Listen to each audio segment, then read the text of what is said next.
Yes, അനിൽകുമാറിനെ ഫോണിൽ ലഭ്യമാവുന്നില്ല. എന്തായാലും അതിസുപ്രധാനമായ നീക്കമാണ് അന്വേഷണ സംഘം നടത്തുന്നത്. എൻ വാസുവിന് ഈ കേസിൽ എന്ത് പങ്കുണ്ടായെന്ന് ചോദിച്ചാൽ എൻ വാസുവിൻ്റെ ശുപാർശയിലാണ് പോറ്റിക്ക് ഈ സ്വർണ്ണപ്പാളികൾ, ചെമ്പുപാളി എന്ന് പിന്നീട് രേഖപ്പെടുത്തിയ സ്വർണ്ണപ്പാളികൾ കൊടുത്തുവിട്ടു എന്നതാണ് സാഹചര്യം.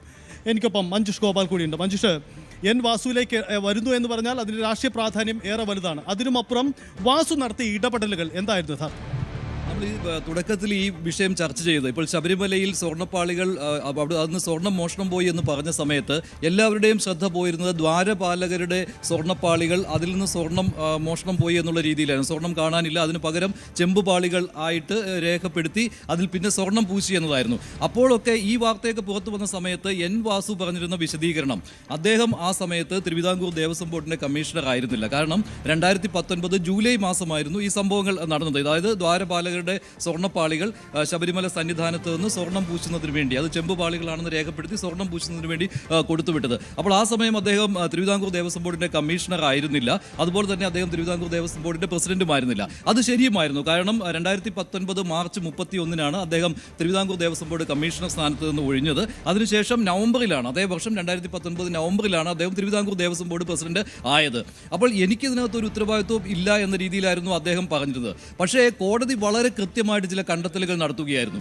ഇത് ദ്വാരപാലകരുടെ സ്വർണ്ണപ്പാളികളിൽ ഒതുങ്ങി നിൽക്കുന്നതല്ല, മറിച്ച് പ്രധാന ശ്രീകോവിലിൻ്റെ മുഖ്യവാതിൽ, അതുപോലെ തന്നെ അതിന് ചുറ്റുമുള്ള ഈ കട്ടിള, അതും കൂടെ ഉൾപ്പെടുത്തി ഈ 3 ഭാഗങ്ങളിൽ നിന്നും, അതായത് ദ്വാരപാലകരുടെ സ്വർണ്ണപ്പാളികൾ പോയി, അതുപോലെ തന്നെ മുഖ്യവാതിൽ ഉണ്ടായിരുന്ന സ്വർണ്ണപ്പാളികൾ പോയി, പിന്നെ കട്ടിളയിൽ ഉണ്ടായിരുന്ന സ്വർണ്ണപ്പാളികൾ പോയി. അപ്പോൾ ഇത് 3ഉം കോടതിക്ക് ബോധ്യപ്പെട്ടപ്പോഴാണ് ഈ ദ്വാരപാലകരുടെ സ്വർണ്ണപ്പാളികൾ പോകുന്നതിന് മുൻപാണ് ഈ സംഭവങ്ങൾ ഉണ്ടായത് എന്ന് കോടതിക്ക് ബോധ്യപ്പെടുകയും അതുപ്രകാരമുള്ള വിജിലൻസിന്റെ അന്വേഷണ റിപ്പോർട്ട് വന്നതും. അതിൽ കൃത്യമായിട്ട് പറഞ്ഞിട്ടുണ്ട് 2019 ഫെബ്രുവരി മാർച്ച് കാലയളവിലാണ് ഈ ഇടപാടുകൾ നടന്നിട്ടുള്ളത്.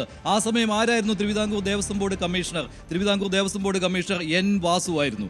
അദ്ദേഹത്തിന്റെ കൃത്യമായ നിർദ്ദേശപ്രകാരമാണ് ഈ സ്വർണ്ണപ്പാളികൾ ചെമ്പാണെന്ന് രേഖപ്പെടുത്തി അവിടെ നിന്ന് കൊണ്ടുപോയതും പകരം സ്വർണം പൂശി കൊണ്ടുവന്നതും. അതായത് അതിനകത്തുണ്ടായിരുന്ന വിജയ് മല്യ നൽകിയ യഥാർത്ഥ തനി തങ്കം അത് മാറ്റിയിട്ട് അതിൽ സ്വർണം പൂശി, അതല്ലെങ്കിൽ ആ യഥാർത്ഥ വാതിൽ ഏതാണോ അത് മാറ്റി, കട്ടിള ഏതാണോ അത് മാറ്റി, പകരം പുതിയ കട്ടിളയും വാതിലും പണിതു. വാതിൽ പണിതു എന്ന കാര്യം ഉറപ്പായിരുന്നു. അത് കോടതിയും കണ്ടെത്തി, വിജിലൻസും കണ്ടെത്തി.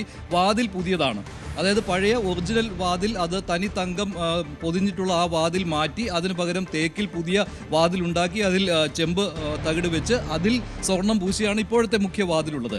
ആ സമയത്തും 2019 മാർച്ച് മാസത്തിൽ എൻ വാസുവായിരുന്നു തിരുവിതാംകൂർ ദേവസ്വം ബോർഡിൻ്റെ കമ്മീഷണർ. അതേ മാസം തന്നെയാണ് ഈ ഇടപാട് നടന്നത്, ഈ കട്ടിളപ്പാളികളുടെ ഇടപാട് നടന്നത്. അതായത് ഈ ദ്വാരപാലകരുടെ സ്വർണ്ണപ്പാളികൾ ശബരിമല സന്നിധാനത്ത് നിന്ന് കൊണ്ടുപോയ സമയത്ത് ഞാനായിരുന്നില്ല, ഞാൻ കമ്മീഷണർ ആയിരുന്നില്ല, ഞാൻ തിരുവിതാംകൂർ ദേവസ്വം ബോർഡ് പ്രസിഡന്റ് ആയിരുന്നില്ല എന്നൊക്കെ പറഞ്ഞ് കുറേ രേഖകളുമായിട്ടാണ് എൻ വാസു നമ്മുടെ ഈ ചർച്ചകളിൽ വന്നയാളാണല്ലോ. പക്ഷേ അവിടെ കോടതി ഒരു കാര്യം ചോദിച്ചു. ഈ തിരുവിതാംകൂർ ദേവസ്വം ബോർഡ് പ്രസിഡന്റായിട്ട് 2019 വാസു അധികാരമേറ്റ് ഉടൻ തന്നെ അതേ ഡിസംബർ മാസത്തിൽ ഉണ്ണികൃഷ്ണൻ പോറ്റി എൻ്റെ കയ്യിൽ കുറച്ച് സ്വർണം ബാക്കിയുണ്ട്, നേരത്തെ സ്വർണം പൂശിയതിൽ നിന്ന് കുറച്ച് സ്വർണം ബാക്കിയുണ്ട്, അത് ഞാൻ എന്ത് ചെയ്യണം, അത് പാവപ്പെട്ട ചില പെൺകുട്ടികളുടെ വിവാഹം നടത്തി കൊടുക്കുന്നതിന് വേണ്ടി ഉപയോഗിച്ചോട്ടെ എന്ന് പറഞ്ഞുകൊണ്ട് എൻ വാസുവിന് തിരുവിതാംകൂർ ദേവസ്വം ബോർഡ് പ്രസിഡന്റിന് ഒരു ഇമെയിൽ അയക്കുന്നു. അപ്പോൾ അത്ഭുതപ്പെടുകയായിരുന്നു കോടതി അന്ന് ചെയ്ത്. എന്തിനാണ് ഇങ്ങനെ ഒരു ആള്, ഒരു ഇടനിലക്കാരൻ തിരുവിതാംകൂർ ദേവസ്വം ബോർഡ് പ്രസിഡന്റ് ഇങ്ങനെ മെയിൽ അയക്കുന്നതെന്നും. അപ്പോഴും വാസു പറഞ്ഞത്, അത് ഞാൻ പ്രസിഡന്റ് ആയിരുന്ന സമയത്ത് ഇങ്ങനെ ഒരു മെയിൽ വന്നു, അതിൽ എന്ത് ചെയ്യണമെന്ന് പറഞ്ഞുകൊണ്ട് ഞാൻ ഉദ്യോഗസ്ഥർക്ക് അത് കൈമാറി എന്നുള്ളതായിരുന്നു. അവിടെയൊക്കെ വാസു ഈ തട്ടിപ്പിൽ ഉണ്ടായിരുന്നു എന്നതിൻ്റെ ചോദ്യങ്ങൾ നമ്മൾ ചോദിക്കുമ്പോൾ അദ്ദേഹം അപ്പോൾ പറയുകയായിരുന്നു, ഞാനല്ലല്ലോ അന്ന് കമ്മീഷണർ, ഞാനല്ലായിരുന്നുവല്ലോ അന്ന് തിരുവിതാംകൂർ ദേവസ്വം ബോർഡ് പ്രസിഡന്റ്. അതായത് ഇടപാട് നടത്തുന്ന ഈ ദ്വാരപാലക വിഷയത്തിലുണ്ടായിരുന്നത്. പക്ഷേ കൃത്യമായിട്ട് വിജിലൻസിന്റെ അന്വേഷണം, SITയുടെ അന്വേഷണം, ഹൈക്കോടതിയുടെ കണ്ടെത്തൽ, ഇതെല്ലാം ചെന്ന് നിന്നത് നമുക്ക് ഉറപ്പുണ്ടായിരുന്നു എൻ വാസു ഇതിന് ഉത്തരവാദിയാണെന്ന്. അത് മാത്രമല്ല, എൻ വാസു പ്രതിയായ കാര്യം പുറത്തറിഞ്ഞിരുന്നില്ല, അല്ലേ? കസ്റ്റഡി റിപ്പോർട്ട്, ഈ സുധീർ കുമാറിന്റെ, അല്ലേ, അദ്ദേഹത്തിന്റെ കസ്റ്റഡി റിപ്പോർട്ട് വന്ന ആ സമയത്താണ് എൻ വാസുവാണ് ഈ കേസിലെ 3ാം പ്രതി എന്നുള്ള കാര്യം പുറത്തറിയുന്നത്. അത് കൃത്യമായിട്ട് SIT കൃത്യമായിട്ട് ഒരു നീക്കം നടത്തുകയും വാസുവിൽ നിന്ന് വിവരങ്ങൾ ശേഖരിക്കുകയും, അപ്പോഴും ചോദ്യമുണ്ടായിരുന്നു, 3ാം പ്രതി അറസ്റ്റിലായിട്ടില്ലല്ലോ, 5ാം പ്രതിയും 6ാം പ്രതിയും അറസ്റ്റിലായിട്ടുണ്ടല്ലോ എന്ന്. പക്ഷേ SIT അതിൽ കൂടുതൽ വിവരങ്ങൾ ശേഖരിക്കുകയായിരുന്നു എന്ന് നമുക്കിപ്പോൾ കരുതാം. എന്തായാലും വാസു അറസ്റ്റിലായിരിക്കുകയാണ്. വാസുവിന്റെ പങ്കാളിത്തം വാസു ഇതിൽ മറുപടി പറഞ്ഞേ തീരുകയുള്ളൂ. കാരണം അദ്ദേഹത്തിന്റെ കാലത്താണ് ഈ ഉണ്ണികൃഷ്ണൻ പോറ്റിയുടെ ആദ്യ ഇടപാട്, ആദ്യ തട്ടിപ്പ്, ഈ തങ്കം അവിടെ നിന്ന് മാറ്റിക്കൊണ്ട് സ്വർണം പൂശി, അതായത് കിലോ കണക്കിന് സ്വർണം അവിടെ നിന്ന് മാറ്റിക്കൊണ്ട് നിസാര അളവിൽ ഗ്രാം 324 ഗ്രാമൊക്കെ ഉണ്ടായിരുന്നുള്ളൂ തിരികെ കൊണ്ടുവരുമ്പോൾ, പിന്നെ ഒരു 400 ഗ്രാമൊക്കെ. അപ്പോൾ ഈ ഒറിജിനൽ തങ്കത്തിൽ പൊതിഞ്ഞ ആ വാതിലും അതുപോലെ തന്നെ കട്ടിളപ്പാളിയും അവിടെ നിന്ന് മാറ്റി പകരം ഈ പറയുന്ന പോലെ സ്വർണം പൂശി കൊണ്ടുവന്നതിന് ഉത്തരവാദികളിൽ ഏറ്റവും പ്രധാനപ്പെട്ട പേര് എൻ വാസുവാണ്. കാരണം അദ്ദേഹം ആ സമയത്ത് ദേവസ്വം കമ്മീഷണറായിരുന്നു. ഇനി ഒരാൾ കൂടിയുണ്ട്, ആ സമയത്ത് തിരുവിതാംകൂർ ദേവസ്വം ബോർഡ് പ്രസിഡന്റായിരുന്ന എ പത്മകുമാർ. ഒരു കാര്യം കൂടി മഞ്ജുഷ, അവസാനമായിട്ട് ഈ ഇപ്പോൾ അനിൽകുമാർ അടക്കം വാദിക്കുന്ന വാദം ഈ സ്വർണം പങ്കിടലിൽ അദ്ദേഹത്തിന് പങ്കുണ്ടായിരിക്കില്ല, അതൊരു പക്ഷേ തെളിയിക്കപ്പെട്ടിട്ടുള്ളതാണ്. അന്വേഷണ സംഘം കണ്ടെത്താൻ പോകുന്ന ഉണ്ണികൃഷ്ണൻ പോറ്റിയും ഇയാളും തമ്മിലുള്ള ബന്ധം എന്ന കാര്യത്തിലേക്കായിരിക്കും അന്വേഷണം പോകുക, അല്ലേ? സ്വാഭാവികമായിട്ട് ഇപ്പോൾ ഏറ്റവും അവസാനം ഹൈക്കോടതി പറഞ്ഞിരിക്കുന്ന കാര്യങ്ങളുണ്ട്. ഈ യഥാർത്ഥ തങ്കം എവിടെ എന്നുള്ള ചോദ്യം ചോദിക്കുന്നുണ്ട്. അങ്ങനെ തന്നെയായിരുന്നല്ലോ പറഞ്ഞത്. കാരണം അത് 24 ക്യാരറ്റ് ആയിരുന്നു അന്നത്തെ.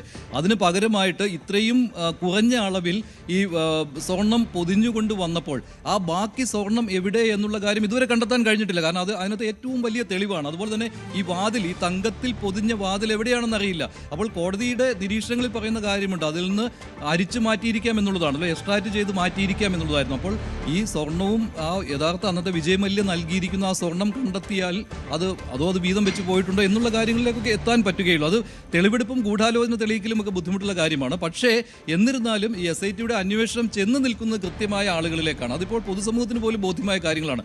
ഉദ്യോഗസ്ഥർ മാത്രമാണ് ഇതിന് ഉത്തരവാദികൾ എന്ന് പറഞ്ഞുകൊണ്ട് കൈയൊഴിയാൻ സാധിക്കുകയില്ല. കാരണം അതിൻ്റെ ഉത്തരവുകൾ വരുന്നത്, നിർദ്ദേശം വരുന്നത് മുകളിൽ നിന്നാണ്. ദേവസ്വം ബോർഡ് കമ്മീഷണറും അതുപോലെ തന്നെ തിരുവിതാംകൂർ ദേവസ്വം ബോർഡിൻ്റെ ഭരണസമിതിയുമാണ്. അപ്പോൾ വാസു ഈ കേസിൽ പ്രതിയാകുന്നു എന്ന് പറയുമ്പോൾ അവിടെ നിന്ന് നേരെ ഇപ്പോൾ പ്രസിഡന്റ് എന്ന രീതിയിലല്ല അദ്ദേഹം പ്രതിയായിരിക്കുന്നു, അദ്ദേഹം കമ്മീഷണർ എന്ന രീതിയിലായിരുന്നു പ്രതിയായതും അദ്ദേഹത്തെ അറസ്റ്റ് ചെയ്യുന്നതും. പക്ഷേ അങ്ങനെ വന്നാലും അതിന് മുകളിൽ ഭരണസമിതി എന്നൊന്നുണ്ട്, അവരുടെ നിർദ്ദേശമില്ലാതെ. ഇപ്പോൾ ഇതേപോലെ തന്നെയാണ് ഹൈക്കോടതിയുടെ മറ്റ് നിർദ്ദേശങ്ങളും വന്നിട്ടുള്ളത്. ഇപ്പോൾ PS പ്രശാന്ത് 2025 ഈ സ്വർണ്ണപ്പാളികൾ അവിടെ നിന്ന് കൊടുത്തുവിടുമ്പോൾ അദ്ദേഹം ദേവസ്വം മാനുവൽ പാലിച്ചിട്ടില്ല, ഹൈക്കോടതിയുടെ ഉത്തരവ് പാലിച്ചിട്ടില്ല, അവിടെയും സംശയകരമായ കാര്യങ്ങൾ സംഭവിച്ചു എന്ന് പറയുമ്പോൾ അടുത്തതായിട്ട് എ പത്മകുമാറിലേക്കും PS പ്രശാന്തിലേക്കും ഒക്കെ കാര്യങ്ങൾ ചെന്ന് നിൽക്കേണ്ട ഒരു സാഹചര്യമാണ് ഇപ്പോഴുള്ളത്. അതാണ് പ്രധാനപ്പെട്ട കാര്യം. എന്തായാലും സാങ്കേതികമായി ദേവസ്വം ബോർഡ് കമ്മീഷൻ എന്ന സ്ഥാനത്തിരിക്കുമ്പോഴാണ് ഈ വീഴ്ചകൾ പറ്റിയത്, ഈ അറസ്റ്റ് ഉണ്ടായിരിക്കുന്നത് എന്ന വാദം ഉയർത്താമെങ്കിലും അടുത്ത ചോദ്യം ഉയരുന്നത് പത്മകുമാർ അടക്കമുള്ള അന്നത്തെ ദേവസ്വം ബോർഡിലേക്ക് ഈ അന്വേഷണം നീളുമില്ലെന്ന കാര്യമാണ്. എന്തായാലും ഹൈക്കോടതി നേരിട്ട് നിരീക്ഷണത്തിലാണ് ഈ അന്വേഷണം നടക്കുന്നത് എന്ന് തന്നെയാണ് ഈ അന്വേഷണത്തിൻ്റെ പ്രാധാന്യം വർദ്ധിപ്പിക്കുന്നത്. ഒരുപക്ഷെ അതുകൊണ്ട് മാത്രമാവാം ഈ അറസ്റ്റ് നടക്കുന്നത്. അതൊരു രാഷ്ട്രീയമായ ആക്ഷേപത്തിനപ്പുറം ഏറെ പ്രസക്തിയുള്ള ഒരു കാര്യം കൂടിയായി.